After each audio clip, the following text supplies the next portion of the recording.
Hi, this is me, anonymously.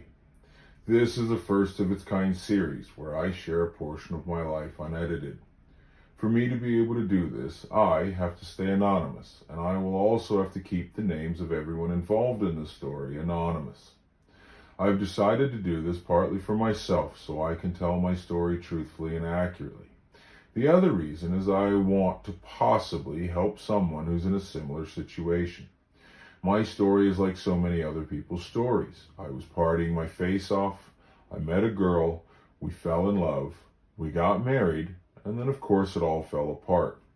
I'm hoping to show anyone listening that even though everything fell apart as badly as it did, that there is still a light at the end of the tunnel if you can get there. At this point, I still haven't gotten to the light at the end of my tunnel, but I think I can see it off in the distance.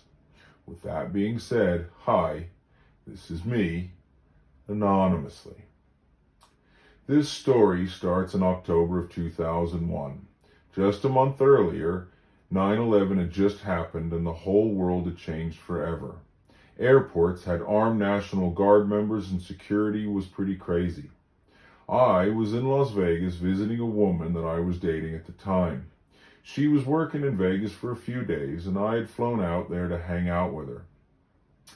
I won't go too much into the details about the Vegas portion of this trip, but I will tell you it was full of shots of ass juice, Jack and Cokes, gambling, and a whole bunch of other debauchery.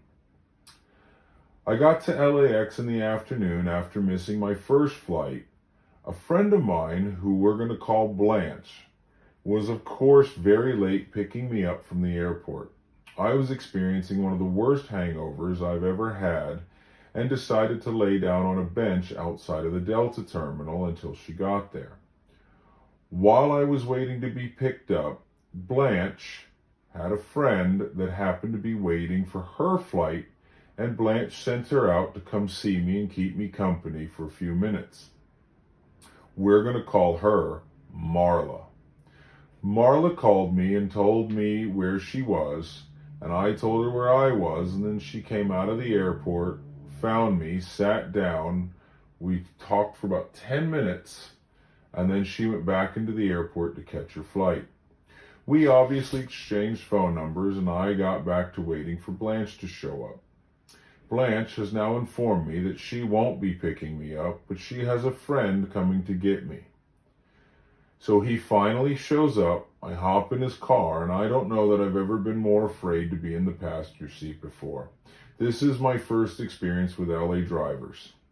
We finally get to the house that we're staying at, and I start asking Blanche every question there is about Marla. I was instantly addicted to Marla. The next morning I had interviews at a couple venues in Hollywood. I wanted to move to LA and start a music career as an engineer. So, Blanche hands me a bus ticket, tells me what bus to catch, and gives me an idea of the bus stops to get off at. I do all of my interviews, and then Blanche and her boyfriend at the time come and pick me up. The two of them were absolutely awful together. All they did was fight and argue and yell at each other. I don't necessarily blame him because Blanche was a pretty difficult woman to be around sometimes. We ended up going to some concert, I think it was at the Palladium. He was so pissed off at her, and now he's walking around the crowd, shouldering people left and right, and finally throws a shoulder into a very big woman. And the woman turns around, and then they get into a back and forth and start yelling at each other. The woman takes her drink and finally throws it in his face and walks off. Now he is absolutely livid because Blanche did not stand up for him against the girl, and he said she should have because he can't hit women. I don't blame Blanche at all. That woman was 3 times her size. So that ended the concert for us early, and I just asked to be taken to LAX where I would spend the night there, catching my flight the next morning.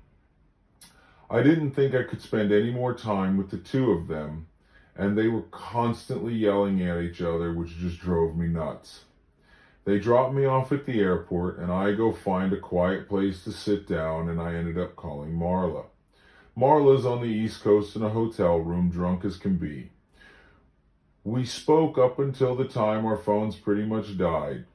At one point, she was so drunk she actually fell out of bed, hit her head on the nightstand, and then had to go get one of her coworkers to help come bandage her up. So, our phones died, she went to sleep. I finally found a comfy place for the night, and the next morning I board my flight, head home, and this is how the story begins.